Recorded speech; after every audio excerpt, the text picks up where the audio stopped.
Hey everyone, Ancient Slumber here. Welcome to another episode of From Beginner to Heroic.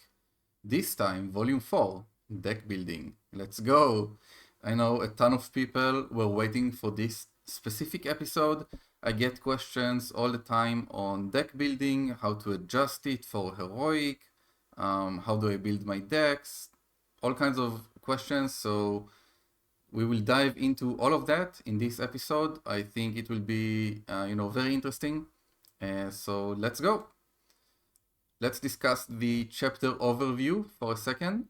We're gonna discuss why deck building at all, some basic concepts, experiment, some advanced concepts, and then we're gonna have a live demonstration of me building a deck on Marvel CDB, so you can see how I go about the process myself. Chapter 1, why deck building? Okay, so we have the pros and cons here on why you would want to deck build or not. So let's start with the cons. First of all, it can be intimidating. I know the game progressed a lot and a bunch of cards were being released over the past few years. So there are so many cards, so many options. I know some people find it very intimidating to just start from scratch and try to, deck build, play with the different options. And I can definitely understand why. It can lead to some analysis paralysis when you just try to build a deck from scratch and think of, okay, which aspect I should choose, what are the best cards? What if I make a mistake? What if I create a bad deck? But that's something that's very understandable, and yeah, I can totally see why some people try to avoid deck building. Second con, it takes a while to learn how to do. So it's not something that you can just, start doing and be able to create a good deck immediately. It takes skill and experimentation, and not everyone are willing to actually, invest the time in order to get better at it. The third con is it requires spending that time outside of the game. We all love to play the game. It's super fun. Personally, I really, really enjoy deck building, but I know some people don't love it. So I have two close friends that I play the game with. I always build decks for myself and for one more friend who really dislikes any deck building at all. And I have this third friend who just go to Marvel CDB and looks for deck lists and just choose one he likes, but he doesn't build decks on his own as well. So yeah, I know some people don't have the time, and some people just don't like to spend time building decks. If you have 1 hour of free time every day, you might not want to spend it building a deck, but instead just playing the game.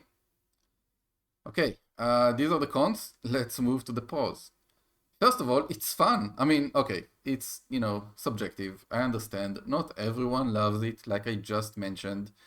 But I think it's fun. I think if you take the stress out of it and just try to find some cool ideas and build around them, then it can be a ton of fun. So, yeah, that's my take on it. Second pro, it helps to give the game more variety and longevity. I understand the game already has a ton of variety. Just the core box alone can provide hours upon hours of fun and gameplay. But if you play a lot, eventually it's going to become, I think, a bit boring to just play the precons. At least in my opinion, some people don't mind it. And this actually opens up a lot more options and gives you a lot of variety, and you can decide how you want to play with which hero, which aspect against which villain. So yeah, it opens up a lot of possibilities. And the third pro, it's necessary in order to beat the hardest content in the game. Again, this is something not everyone cares about, but if you're watching, this series, you probably care about beating the hardest content in the game. So I'm not saying it's impossible to beat, very hard content with the precons, but it's definitely gonna make your life a lot harder. I would say it's even necessary against the very, very hardest content in the game. Like if you're playing Venom Goblin on heroic difficulty, I mean, good luck trying to win with any precon in the game. I'm not sure it's even possible. So I think it is necessary, depending on, how difficult you want to play your, how difficult the content that you want to play. Okay, so now that we talked about pros and cons, I would like to mention that some of the cons here are something we'll try to take care of during this video. So first of all, it can be intimidating, right? I'll try to break it down to make it less intimidating, give you some basic concepts on how you should do it, and hopefully that will help you, remove some of the stress. It takes a while to learn how to do. Yeah, that's true, but again, I'm going to give you some tips that will hopefully make your life a lot easier. And it requires spending that time outside of the game. I'm also going to try to help you with this. Now, it does require practice. When I first started building decks, I think it probably took me between, I don't know, maybe 20 and 30 minutes, sometimes a bit more, to build a deck.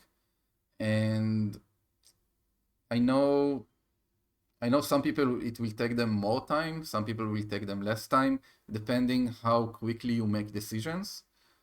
But I'm gonna show you how I do it today. And when I build a deck today, if I don't have to explain to, to an audience how I do it, I can do it in like 10 minutes. It's really not that hard, honestly. But obviously I know a lot of the cards by heart, so if you don't know them and you need to read every one of them, it's gonna take you a bit more time. But I will try to, make it as easy as possible. Chapter 2, Basic Concepts.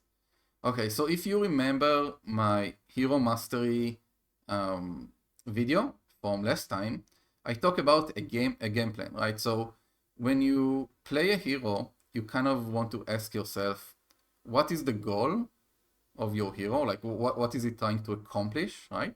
And how do you get there? And if you don't know what I'm talking about, I suggest to go watch the previous episode where I talk about how do you find out what your hero's goal is and how do you get there. But these two concepts are very, very important in order to build decks correctly, right?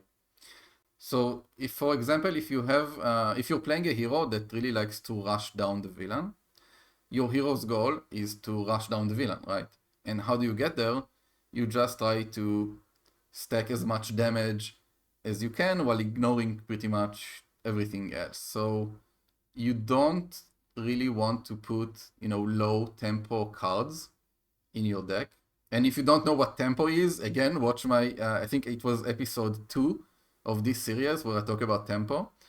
So basically, you don't want to put cards in play that don't affect the board immediately. You want to build a high tempo deck. So that's why it's so important to know your hero mastery right before starting to build the deck. You don't have to. This is only if you want to build very efficient decks. When you just start out, you can just build decks for fun and try things out. Don't worry about it. Don't stress about it. But I'm trying to give you some tips here, for building very good, efficient decks. Okay, the second point here is you want to start by adding good basic cards, right? Cards like double resources and player side schemes are good examples of good basic cards that you want to add to your deck. So that's usually the first thing that I do when I build a deck. I go to the basic cards and add all the ones that are probably going to make it in the end, just a very, very standard important cards. Okay, the next point is to look on your hero's traits, right? Your hero can be an X-Man, an Avenger, a Champion, a Genius, a Mutant. You have these traits on your hero cards. on both sides, right? The alter ego and the hero side. So you want to look at these traits and you want to choose cards that really synergizes with the traits that you have. It's not always possible. Not all traits are, created equal. I have a video that I made with Web Warrior Fanatic just a few days ago. You can go to his channel and check it out. I'll link it in the description as well, where we rank all the different traits from, the best traits to the worst traits. And I think it was a really fun discussion. And again, your traits shouldn't really dictate how strong the hero is always, but it definitely helps to understand how you want to build out. So if you have the X-Men trait, the X-Men has a lot of very strong allies. So you probably want to put, a decent amount of allies in your deck. But there are all kinds of synergies with traits. So when I'm going to do the live example, I'm going to show you how I look for traits and how I choose which ones I want to, which cards I want to put in my deck. Okay, the next point is to fill your deck with general good aspect cards. So after you have your basic cards and your trait cards, you're going to have to choose aspect cards. Now, aspect is something you probably want to choose before you start this process, and it can relate to your hero's goal and how do you get there. So if you want to rush down the villain, maybe you want to play aggression, right? So you look for aggression cards when you look at the traits as well. But once you choose all of these, you want to go to your chosen aspect, which let's say it's aggression, and look through all the aggression cards and choose the good ones from there. Then, after you add all these cards, you will probably end up with a deck of, for me at least, I end up with like 50 or 60 cards, and then you want to trim down to 40. So I know the deck size can be somewhere between 40 and 50. These are the rules. But for me personally, I really like to trim to 40 cards. And the logic behind it, if you never played competitive card games, where you really want to make your deck as minimal as possible, you want to see the good cards in your deck as often as possible. And if you build a deck of 60 cards, for example, not that it's possible in Marvel Champions, let's say 50 cards, okay? If you build a 50 cards deck, if you rank all of them from best to worst, you're gonna have your top 40 cards out of those 50, right?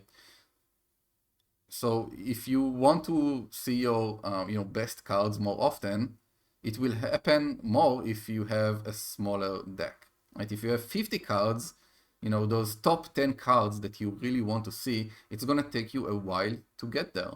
And you might not see them until, the end of the deck. And when you shuffle, it's going to take more time to get to them again. If you have 40 cards, it's going to be much quicker. So you want to get to your good cards as quickly as possible, which is why I recommend to go to 40 cards. It's not a rule, you don't have to do it, but I don't know, it's kind of my pet peeve to do it in every deck that I build. So I hope that made sense regarding the basic concepts. Let's move to our next chapter, chapter 3, which is experiment. I would like to take some stress off here and say, I gave you all these basic concepts of how to build a good deck, but what you really want to do is to experiment, right? Don't be afraid to try things out. Even if in theory, I think I wanted to say here, I don't know what I wrote here. Okay. Even if in theory you don't think that the card is good, trying it might change your mind. Try different aspects and themes and experiment with concepts that you don't know well. Have fun, which is what I think the most important point of this video is. Just try to have fun. Deck building is fun. You can say, okay, I want to have an X-Men themed deck where I only play X-Men allies, and I lean heavily into the mutant trait and try to flip to alter ego every turn and use all the mutant cards as well, and see if it works out for you. It might work out, it might not work out. Just try out and have fun. Plus, if you don't try, you never know if, you never learn what is good and what isn't. Obviously, you could go, but what content creators say and what the community thinks. But what if you don't agree with them? If I went with what the community thinks and what other content creators do, I would not play a lot of the heroes and a lot of the cards that I play today. Because some people don't value them as highly as I do, or they value other cards which I think are not as good. So really just try to, make sure you experiment, make sure you try things out for yourself and not form opinions, with what other people say. Because you can never know what's right for you. Even if a card is objectively good and a playstyle is objectively good, you might not be able to pilot that playstyle as well as other people. I know that if I try to play specific cards and decks that other people really love and say that they are very strong, sometimes I do very poorly with them just because, it's not because I'm a bad player, it's because I can't really quite figure out how to play the play style correctly. It might not click with me right away, and even if I play 10 games and then it clicks with me, I might still not be as good with it as, something that is considered worse, but it just flows much better for me. I enjoy it more and I play better with it. So everyone has their own preferences and everyone likes to play in different styles, and you shouldn't form your opinions on what other people think. Just experiment and try things out for yourself. If you fail, you fail, whatever. I made hundreds of decks and probably like 70% of them were horrible and they failed, and I just deleted them. And then I tried another concept, which is completely fine. Okay, let's go to chapter 4. Now I'm going to talk about some advanced concepts here. If you're a newer player and you're just starting out, I wouldn't worry about this chapter too much. This is more for people who already have a lot more experience and would like to see how I build decks for different difficulties that I'm playing. Now, this might not be correct for you, but this is how I see things. And again, these are my subjective opinions, so take it with a grain of salt. So, advanced concept number 1, right? Build for the difficulty that you are playing. If you are playing on standard, you can pretty much play anything, right? Everything can work. You can feel free to include a lot of alter ego cards because in standard, you are free to go to alter ego every turn if you really want to. Usually, it doesn't matter that much. So, alter ego cards, which personally I don't rank very highly because in higher difficulties it's very hard to use them. They are fine if you play standard, just, go ahead and use them. If you play expert, you need to be more selective with the cards you put into your deck. So if you play standard, you can pretty much play with any card, but on expert, you really need to try and figure out which cards are better and which cards are worse, and try to, choose the better ones to put in your deck. The deck needs to be more cohesive. So it's hard to take a few different concepts and combine them together. So you could make a deck that is X-Men based and Ariel based and I don't know, spy based, okay?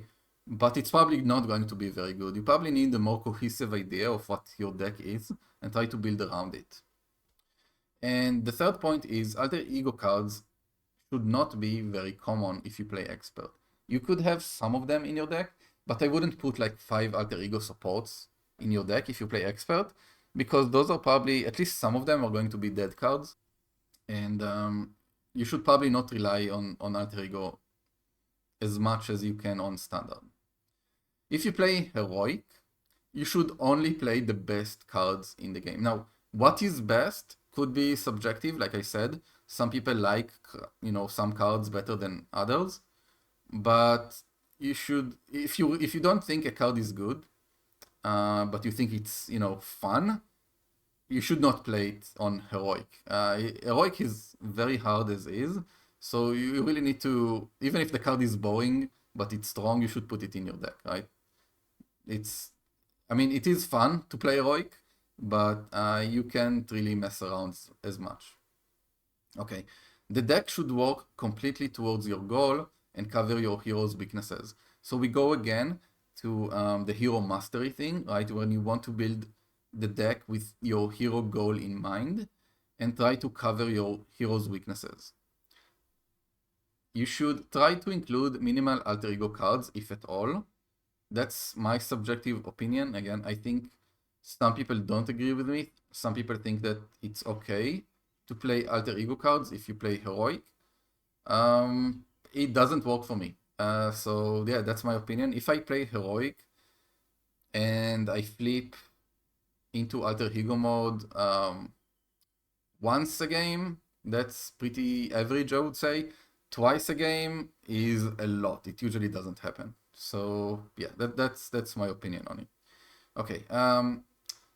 Cards that can prevent multiple activations are S tier in heroic mode. So what do I mean?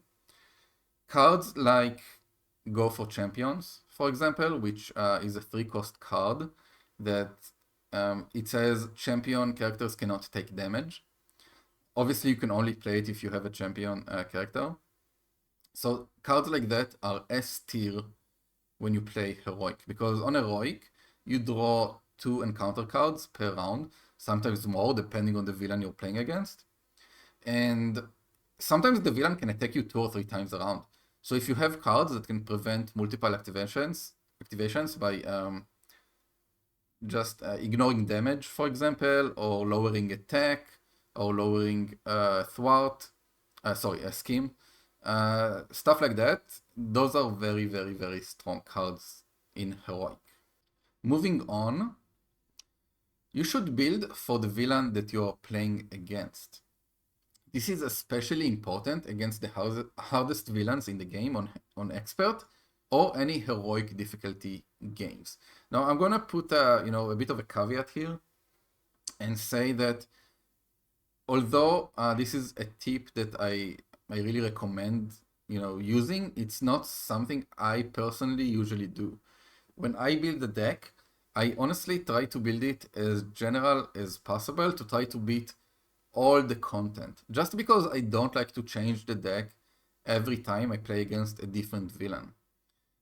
So this is more of if you're having issues playing against very specific villains, then this is something I recommend doing.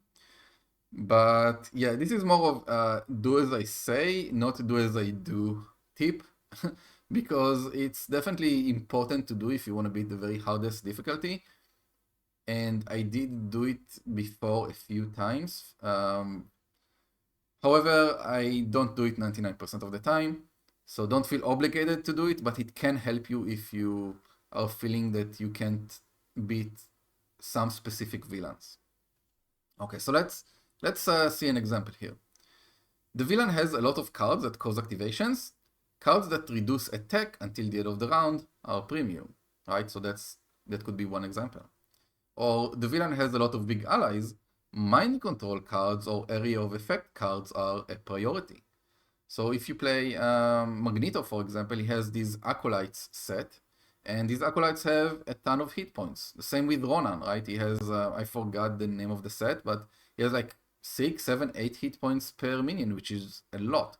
So cards like Mind Control, which take control of a minion, like Karma from Protection, for example, or cards that has an area of effect, which means they can deal damage to a few targets at the same time, are very, very, very good when you play against big allies. I mean, not just big allies, villains with many allies, but if you have big allies, it's usually hard to take care of all of them at the same turn. So sometimes you can get like 2 or 3 at the same time, and it's an issue. So if you have, cards that damage all of them, it's very strong. Okay, Chapter 5. Be flexible. When piloting a hero, it's important to remain flexible with your decisions. While you are trying to follow a certain game plan and play in a specific way, sometimes the board state requires you to break that game plan. For example, while playing a high-tempo hero that likes to rush the villain, you may need to spend your turn dealing with a nasty side scheme that can ruin your game plan if you don't deal with it quickly. Right, so this is important. I discussed a lot about what your hero goal is and how you should accomplish it and cover your weaknesses. But sometimes the board state just leads you in a different direction. You know, maybe there's a minion with a guard, so you can't rush the villain. Obviously, you're gonna need to deal with it, right? Sometimes there might be a side scheme that is very, very bad and gonna lose you the game in like 2 turns. If you know you can't beat the villain by then, you're gonna have to deal with the side scheme.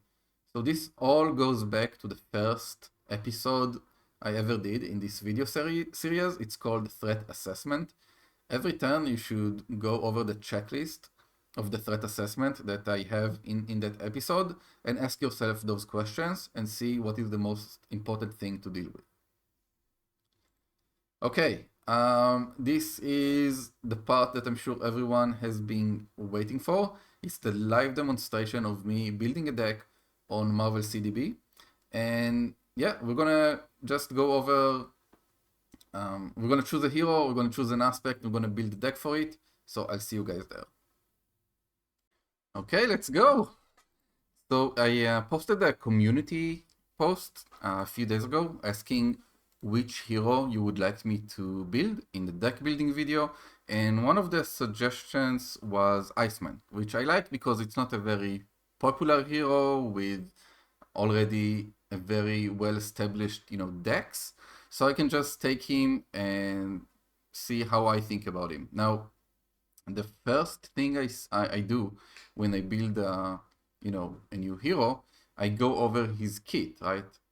What does he do? What does his cards do? And I try to understand how I would like to play him, right?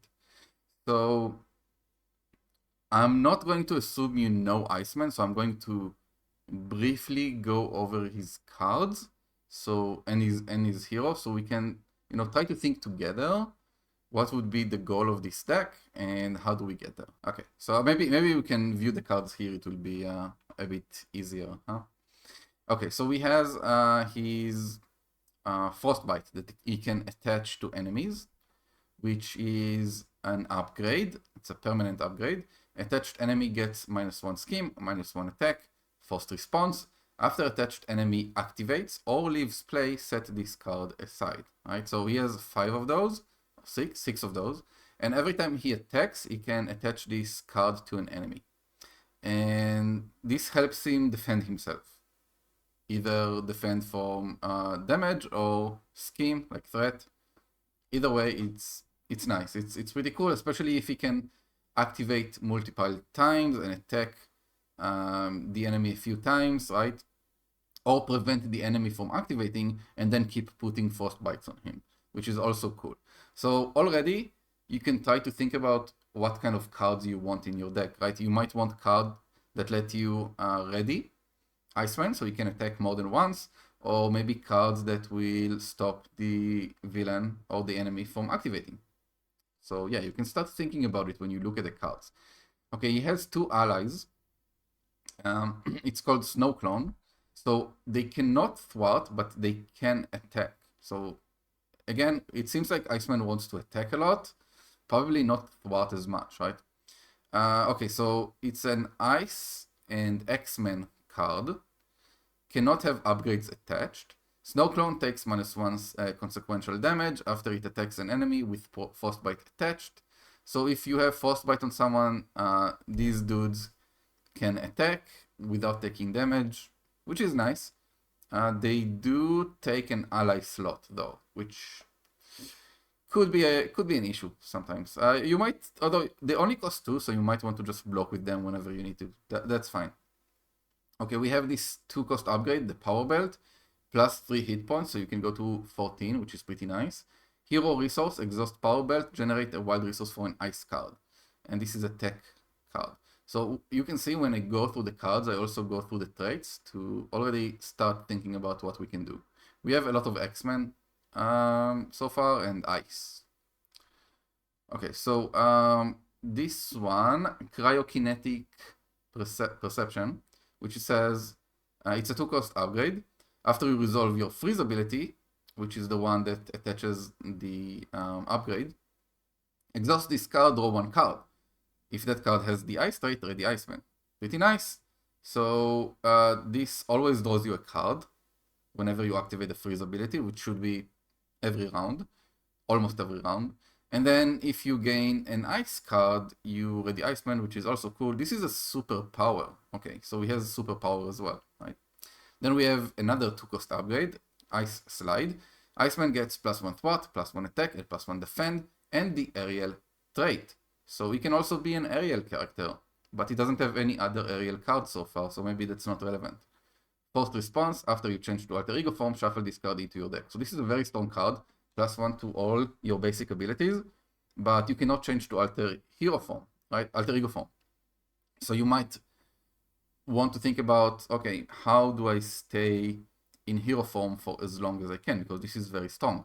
This is also an Ice card and a superpower. So we're starting to see a theme here, right? Lots of Ice, 2 superpowers, we got some X-Men. He has 2 3-cost upgrades, Frozen Solid. It's a condition and another Ice trait. Hero form only, attached to an enemy, max 1 per enemy. Forced response, when attached enemy would activate, discard Frozen Solid instead. Then attach a set-aside copy of Frostbite to that enemy. This is a solid card. Solid card, you get it? No, I'm kidding, sorry. I am, almost, I'm on my way to become a dad, like, soon, so I need to start practicing those dad jokes, right? Okay, so, yeah, you can already see you can use this card to stop a villain from activating, which helps your Frostbite cards, so that's very nice. Ice Wall, it's a 4-cost support. That's very, very expensive. In general, his kit is rather expensive. Forced Interrupt. When an identity would take any amount of damage from an enemy attack, place that damage here instead. Then, if there is at least 8 damage here, discard this card, and attach a set-aside copy of Frostbite to the enemy that just attacked. This is okay, it's a good defensive card, but it's very, very, very expensive. Although it is an Ice card, so you have this resource generator for Ice cards, but still, it's very expensive. Arctic Attack. Okay, so this is an attack, Ice superpower, another superpower, so 3 already. Actually, he has 2 copies, so 4.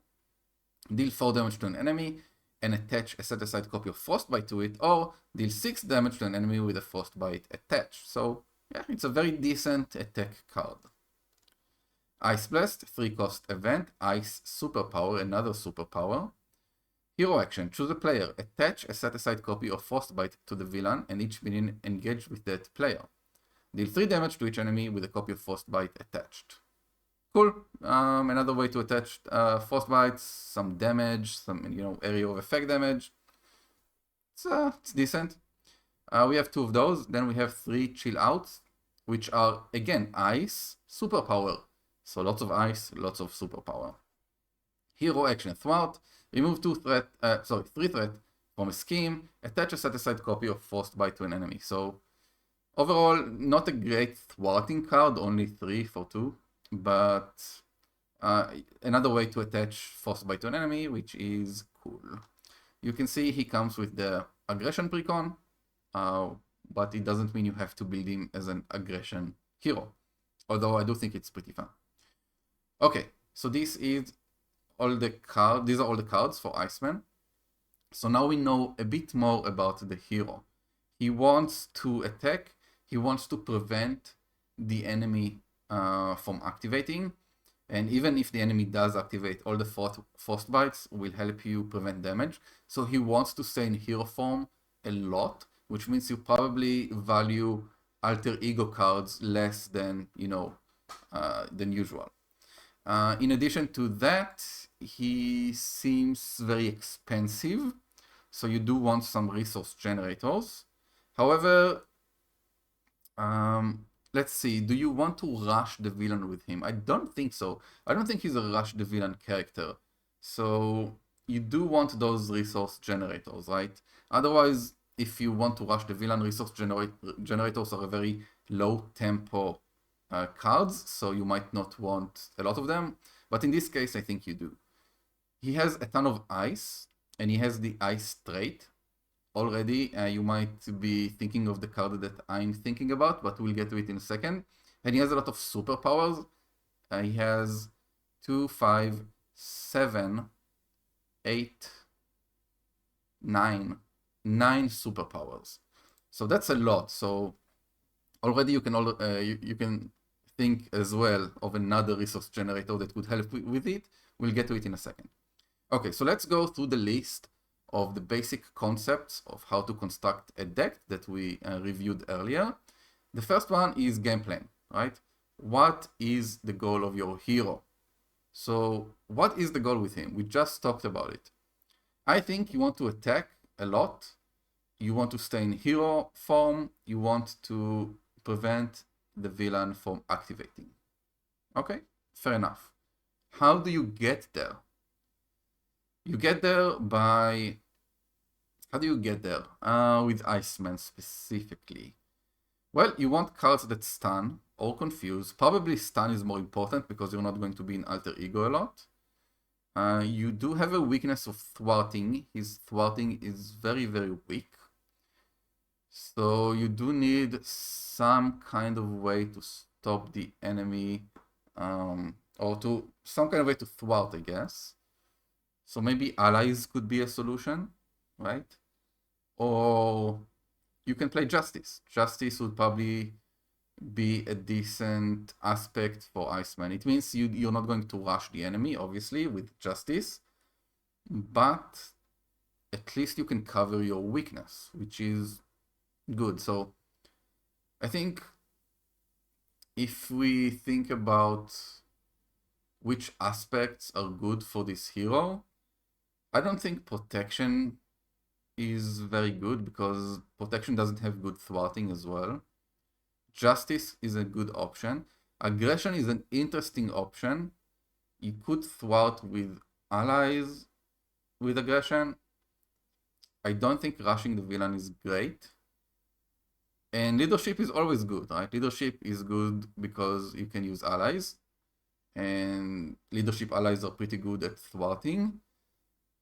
Plus, you get some nice resource generators from leadership, which could help with the high cost. Yeah, I think leadership is interesting. I would go either leadership or justice. And I don't know. I think both are fine. Let's say for this example, we'll do justice, I guess. I don't know, just for fun, you know.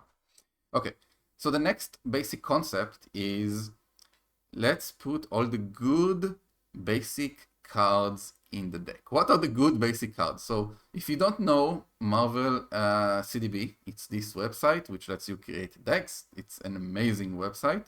And you have these filters here. So you go to basic, which is what you should start at. You also have a few ways to view the cards. You can either view it as a list. I like to view it as a list. I think it's comfortable, but I also recognize the names of a lot of these cards already. Your other option would be to show it in like 2 columns, and then you can actually see the card a bit better. If it helps you to recognize the art, this might be better. But I like the 1 column. Okay, so I'm gonna skip the allies. We're gonna skip them for now. Actually, if there's one ally you probably want to put in your deck, it's Nick Fury. So you can put Nick Fury. You don't have to play it. You can cut it later, but if you want to, you can put it here. And then Professor X is also a good one, especially since you are an X-Men. I would put it here, plus you know you're not very good at thwarting, so you probably need help. So Professor X is very good at confusing and thwarting. So yeah, these two are the two allies I would suggest probably adding to every deck and then cut them later if you think they're not necessary. Okay, so you can go to events, but I would kind of skip events, honestly, and go straight to player side schemes and resources. So you have 3 player side schemes in the basic cards. Build support gives you a free support, which is also always good. Superpower training gives you an upgrade, which is also good in most characters. And then specialized training, which is nice to give you like a very good upgrade. But the issue with player side schemes is you need to thwart in order to get them. And Iceman has very, very bad thwarting. So we are going to play Justice, which means I think it is okay to put player side schemes in play. But let's say we would choose to play Aggression. I would not put player side schemes in this deck because it will take you too long to thwart them. It will kind of contradict the entire idea of the deck. Okay, so let's put build support and superpower training for now, and then we'll see if we want to cut them later. We go to the double resource cards, Energy, Genius, and Strength. We add those right away without even thinking about it. Some heroes might not want them if they are very, very, very low cost heroes, but we know Iceman is not one of those, right? Then we have Power in All of Us. You can add those. It gives you double resources for gray cards. You might not need them, but you know, sure. Flight isn't relevant. Psionic isn't relevant. Yeah, that's pretty much it. Now, supports. Aggression Mansion, Avengers Mansion is a great card, but it's very, very expensive. I don't put it in almost any deck. Avengers Star, okay, so I think the only card you really need to consider here is Helicarrier. So you can put one, and that's pretty much it for, you know, most of the population of heroes. We do need to think about 2 other cards that you always want to consider though. The first one is Team Building Exercise. This card, you can exhaust it to play a card from your hand that shares a trait with your hero. Now, specifically on Iceman, we know this is going to be very good. And it's a pretty cheap support as well, it costs 2. Iceman wants to play a lot of ice cards. You want to play at least 1 each round probably.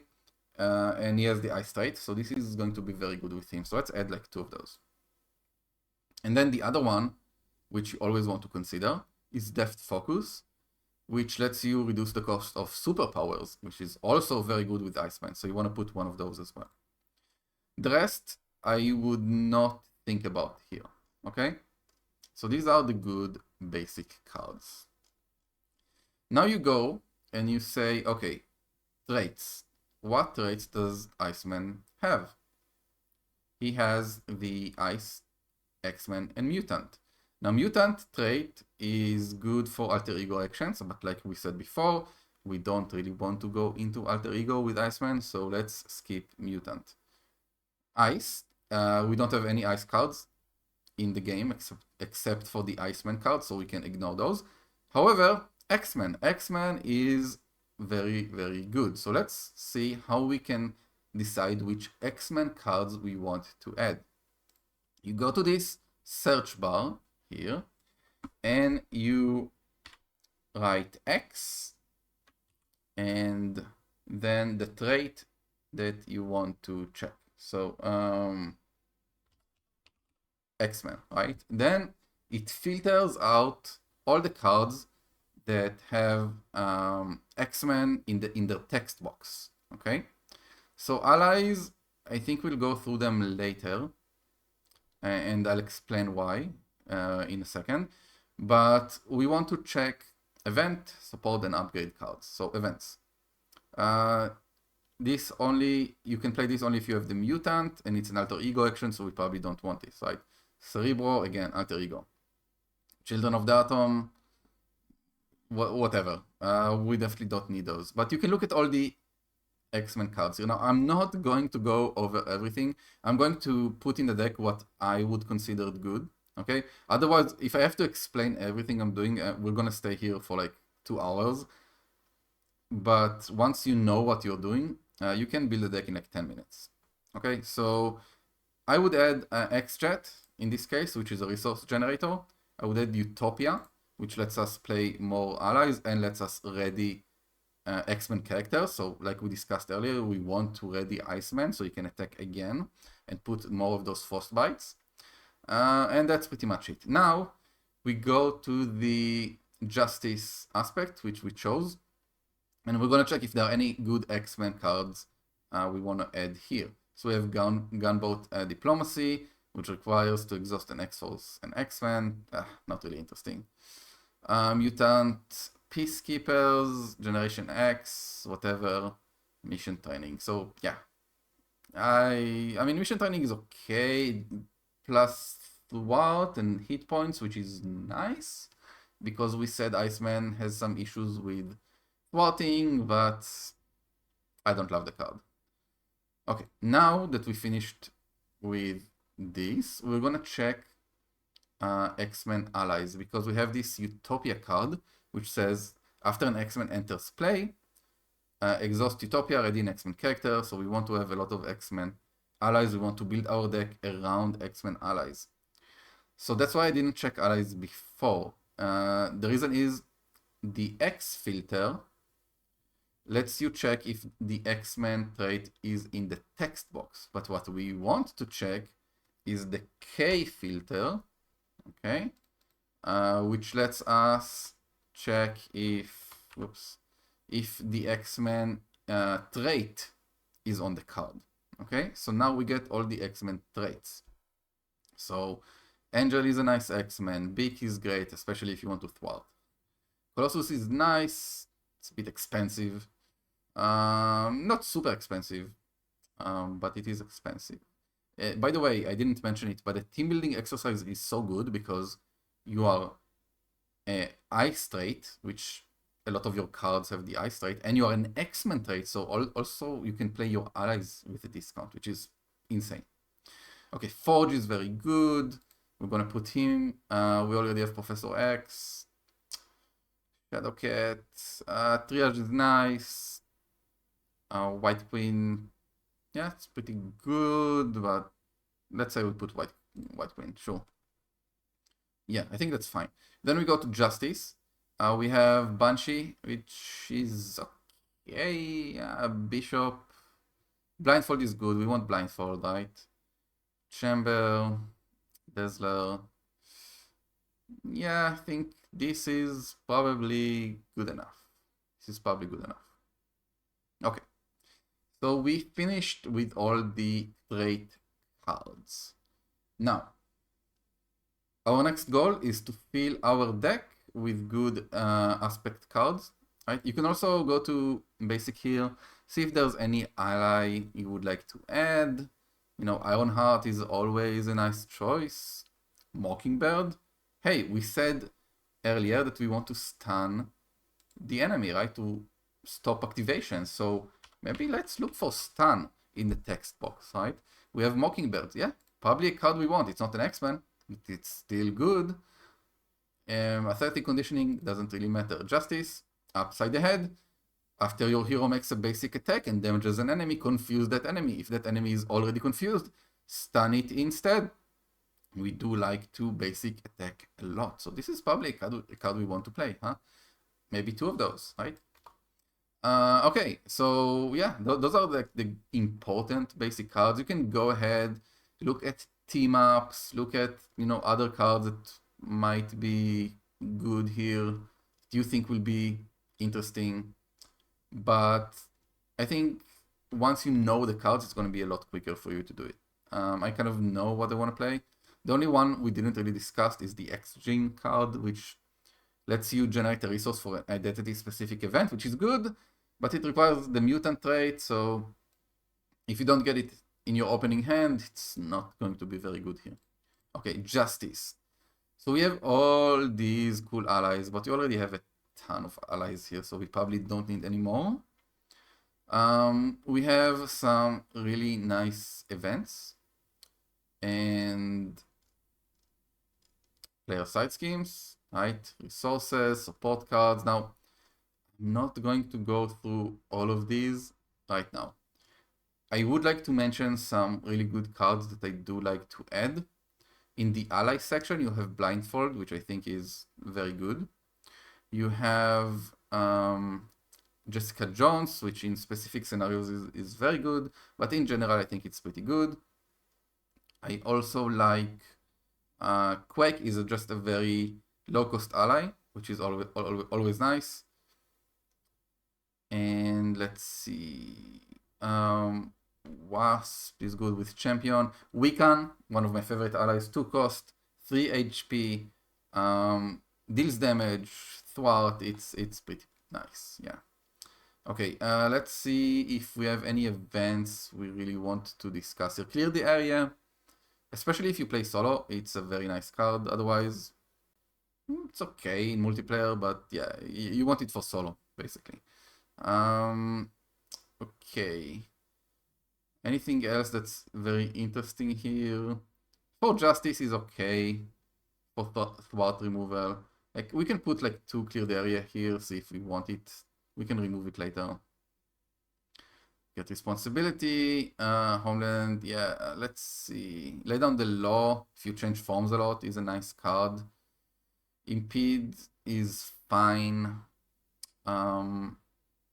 Multitasking is a very cost-effective card, especially if you play side schemes, right? You move to threat. If you played with the mental, remove 2 threat in addition to that. So maybe you want this. Let's put like 2 of those, right?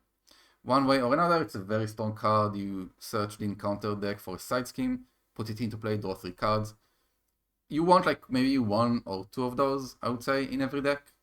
Let's put like 1 here, because we're not very good at thwarting, so maybe not more than 1. Predictable Ploy is nice. You can definitely consider it in specific scenarios. Let's see. Anything else that's really worth talking about regarding events? We already talked about Upside the Head. I think that's pretty much, yeah, unless you're playing like Mystic or something like that, that's pretty much it. Side schemes, I would not bother here. Resources, maybe Power of Justice would be good. Put two of those in, see if you need to remove them later. Beat Cup, amazing card, it's very slow. Very, very slow. You probably don't want it in an already slow deck. And you have some good cards here. I'm not gonna go over all of them, but there are definitely some cards you need to consider. The one I would actually two of them that I think could be very good. Actually 3. So Heroic Intuition might be good, +1 thwart, but you really want to basic attack with Iceman, so yeah, I don't think so. The other one is, okay, Overwatch is very nice, but I don't think you're gonna have big thwarts, so I'm not sure about Overwatch here. You have Sense of Justice, but I'm not sure how many thwart events we're going to play. Yeah. Plus, we already have so many resource generators we've added. Skilled Investigator, you probably want to add it to every deck that you are playing. Draw a card every time a side scheme is defeated. Yeah, nice. And the best card in Justice, in my opinion. And this might be a spicy take. Maybe I'll need to do a video about it, but yeah, Under Surveillance, in my opinion, it's the best card in Justice by far. Like, so good. So you want at least 1 of those. Let's put 1. Okay.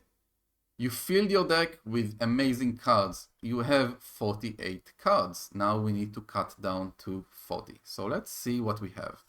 First of all, I like to look at the resource cards, right? Double resources are always good. Power in all of us. How many basic cards do we have that costs more than 1, right? First of all, you have the charts here, which are useful. You can see how expensive your deck is, right? We can see this is a rather expensive deck. A lot of the cards cost 2 or more. A lot of them. Then you can see the card skill icons distribution and the factions. So you see we have a lot of basic cards. So power in all of us, probably pretty good, but you do want to in my opinion, manually count how many cards you have that this will be useful for. So we have 1, 2, probably, right? 1, 2, 3, 4, 5, 6, 7, 8. These are not, these cost 1, so it doesn't matter. 9, 10, 11, 12, 12 cards. That's a lot. Usually, even if we remove like a few of those, when we cut down cards, you still have at least like 8. I would say if you have more than, if you have like 7, I would say 7 cards that you would want to consistently play, not upgrades or supports, but what, like allies and stuff, that's a pretty good spot to be in. So yeah, I think Power in Olvas is probably pretty good here. What about Power of Justice? How many Justice cards do we have that this would be useful for? 1. Still 1. 2. Yeah, you probably don't want Power of Justice here, so you can remove those, right? Then you go to the player side schemes. Okay, build support. Do we have supports that cost 3 or less that we want to play? Yes. 1, 2, 3, 4. Yes. So 5, right? We have 2 team building exercise. Yeah, definitely useful. If you have 1 or less, I mean, less obviously not, but if you have 1, I would consider not playing build support. You have 2 or more, it's probably worth it. Superpower training. Any good identity specific upgrades? Yes, right? So 1, 2, 3, 4, 5 of those. So that's pretty good. And some of them are expensive as well. So I would leave superpower training here. If you find that it doesn't work out for you, you can remove it. I would not remove Skilled Investigator, Under Surveillance, or Depth Focus. These are all very good cards here. Utopia is amazing. XJet, yeah, it's a resource generator. Team building exercise, more resource generators. Probably good. This is an expensive deck. Icewall, we cannot remove it. Otherwise, we probably would. Helicarrier, okay, this is becoming too much. 1, 2, 3, 4 resource generators. Oof, that's a lot. We definitely don't need Helicarrier. You might even want to consider removing one of the team building exercise. You have to play with the deck and see if it works out for you or not. But that's, yeah, 4 are a lot, but this is a very expensive deck. Okay, then we look at events and allies. 11 allies, that's high. So unless you're playing leadership, you probably don't want that many. I would say around 8, 9 is usually a good number. I love allies, they're very good, but yeah, this is a bit too much. You want to leave the ones that help you thwart, because that's what is hard for your character. Mockingbird stuns, so that's very good. Nick Fury, it's just a very good card. Professor X is good. So maybe, I don't know, maybe remove Triage, for example, right? You don't really need healing, you don't really need low-cost allies to block, because Iceman is very good at preventing damage. Okay, let's see, White Queen. She's okay. She can remove a stun from you. Sure, you can leave her. I would remove one more though. Probably Angel. Is more of an attack ally than a thwarting ally. Yeah, so I think this is pretty good. So we have 43 cards. Okay, 3 cards to remove.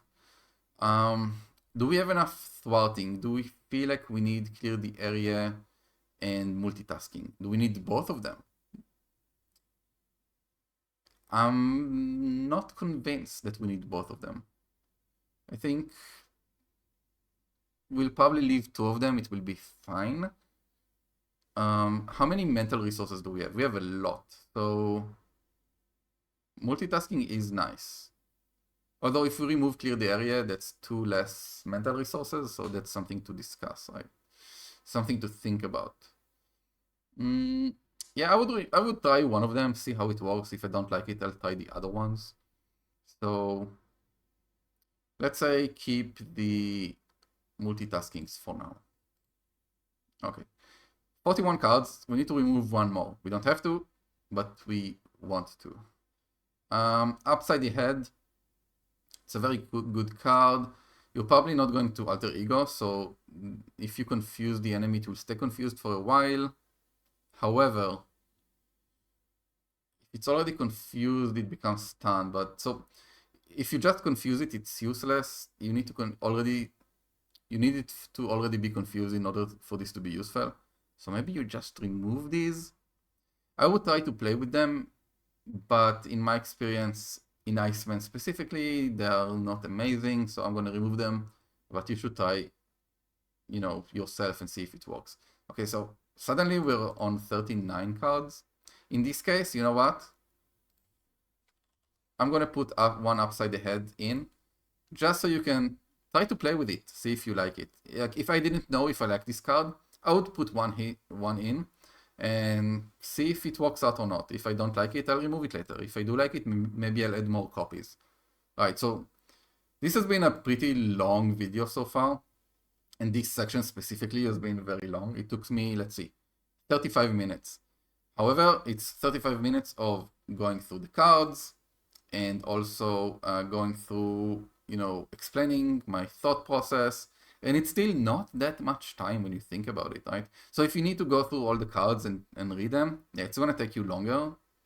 But I can build a deck in like 10 minutes today if I really want to.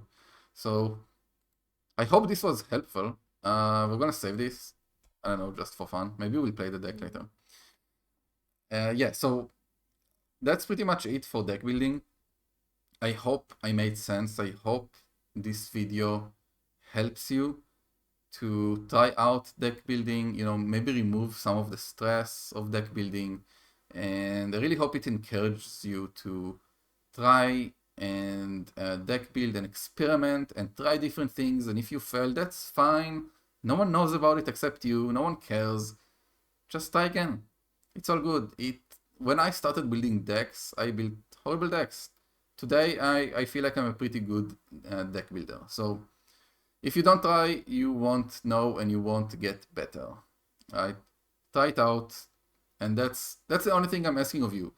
Like, if I can encourage a few people to just try deck building, yeah, that's enough for me. I'll be happy with that.